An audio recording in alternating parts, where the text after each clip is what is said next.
فرماتے ہیں پھر اس کے بعد میں نے ساری زندگی 40 بانگی سمجھتے ہیں ہمارے علاقے میں 2 ٹین ہوتے ہیں کندھے پر رکھی، یہاں نشان پڑ چکے تھے لال شاہ صاحب کے کندھوں پر نشان پڑ گئے، تو حضور خواجہ احمد مہروی رحمۃ اللہ علیہ بارگاہ نبی میں آپ کا یہ مقام ہے کہ حضور اپنی اولاد کی ڈیوٹی لگاتے جا کر وہاں پانی بھرتے۔ یہ کیا ہے؟ یہ آقا کی شان ہے۔ غلامی میں جب کوئی ابو بکر آپ کی تعریف کرتا ہے اور آپ کی تصدیق کرتا ہے تو صدیق اکبر بنا دیتے ہیں۔ حضرت اویس سینکڑوں میل دور کرم کے اندر عشق مصطفیٰ کو ظاہر کرتے ہیں، تو پھر حضور فرماتے ہیں حضرت علی المرتضیٰ حضرت سیدنا فاروق اعظم رضی اللہ تعالیٰ عنہما کو کہ جانا جا کر میرے اویس کو میرا کرتا دینا، میری امت کی بخشش کی دعا کرو۔ سبحان اللہ سبحان اللہ۔ تو یہ عشق کے معاملے ہیں۔ اب جو 2 فرشتے ہیں یہ کدھر جاتے ہیں؟ حدیث پاک میں آتا ہے کہ یہ سوال کرتے ہیں مولا فلاں شخص مر گیا، اب ہمیں اجازت فرما ہم تیری تسبیح کے لیے آسمانوں پر عرشوں پر باقی فرشتوں کے ساتھ تیری تسبیح کریں۔ تو حکم ہوتا ہے کہ میری تسبیح کے لیے بہت ہے، لیکن جو مر گیا ہے اگر وہ صاحب ایمان میرے محبوب کا غلام اور عشق مصطفیٰ سینے میں لے کر گیا ہے، اس کی قبر پر کھڑے ہو جاؤ اور قیامت تک سبحان اللہ والحمدللہ ولا الہ الا اللہ واللہ اکبر اللہ اکبر کی صدائیں بلند کرو اور اس کا ثواب صاحب قبر کو پہنچاؤ۔ جو یہ سوچے کہ میں مر گیا میرے پیچھے دعا کرنے والا کوئی نہیں ہے، عشق مصطفیٰ سینے میں لے کے جاؤ۔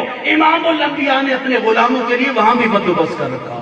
رب تعالیٰ فرشتوں کو حکم دیتے اگر وہ فرشتے اگر وہ بندہ گناہگار ہونا عشق مصطفیٰ سینے میں نہ ہو تو حکم ہوتا ہے اس کی قبر پر کھڑے ہو جاؤ اور قیامت تک لعنت بیچتے رہو، اس کی قبر پر پھٹکار پڑتی رہے۔ یہ کرامن کاتبین، یہ فرشتے کاتبین صیغہ کون سا ہے؟ علماء کو پتہ ہے نا، یہ جمع کا کاتبین 2 ہو تو کاتبین ہوتا ہے نا، تو کاتبین کیوں ہیں؟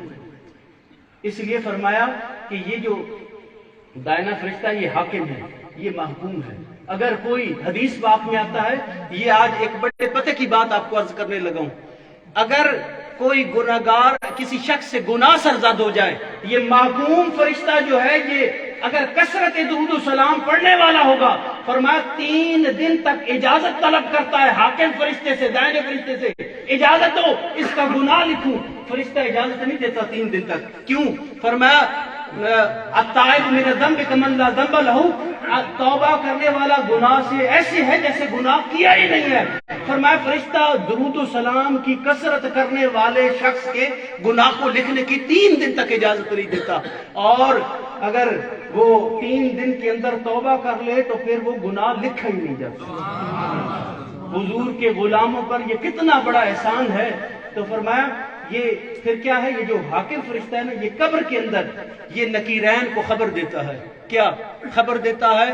کہ یہ بندہ نیک ہے یا گنہگار ہے، صورت کیسی بنا کے آنی ہے، بن ٹھن کے آنا ہے، تیار ہو کر آنا ہے۔ آقا کا غلام قبر میں آیا ہے، غلام کے پاس کیسی صورت میں آنا ہے؟ امام الانبیاء کا عشق لے کر آیا ہے، حضور کی محبت کا توشہ لے کر اپنے سینے میں آیا ہے۔ جب وہ محبت اور عشق لے کر آتا ہے تو وہ جو ملائکہ ہوتے ہیں نا نکیرین، وہ خوبصورت صورتوں میں آتے ہیں، اور اگر وہی بندہ گناہگار ہو، اس کی موت ایمان پر نہ ہو، تو پھر وہ خبر دیتا ہے کہ وہ تو بدبخت ہے۔ تو پھر فرشتے ڈراؤنی شکل بنا کر آتے ہیں۔ اسی لیے فرمایا یہ 2 سے زیادہ کا صیغہ جو استعمال کیے گا، اسی لیے کہ یہ حاکم فرشتہ ان فرشتوں کو بھی خبر دیتا ہے، تو یہ سب اس کے اوپر گواہ ہو جاتے ہیں اور صورت اچھی اور بری بنا کر آتے ہیں۔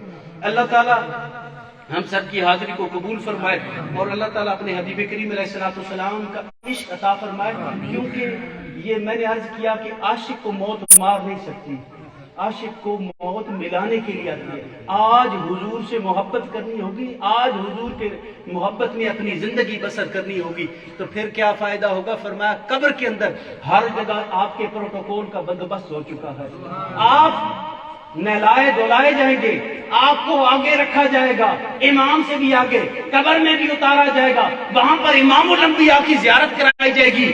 فرشتے وہ جو آپ کے کاندھوں پر بیٹھ کے آپ کے اعمال لکھ رہے ہیں، فرمایا وہ فرشتے آپ کے لیے دعائے مغفرت کرتے رہیں گے قیامت تک۔ اور اگر یہ عشق مصطفیٰ لے کر جائیں گے تو سامنے گنبد خضرا کے مکی کی زیارت کرائی جائے گی. فرمایا یہاں مدینہ شریف کا ٹکٹ مل جائے, ویزا ملے تو لوگ مبارکیں دیتے ہیں. اگر ہماری ویڈیو پسند آئی ہے اسے لائک کریں, شیئر کریں اور سبسکرائب کریں. آپ کے تعاون کا بہت شکریہ.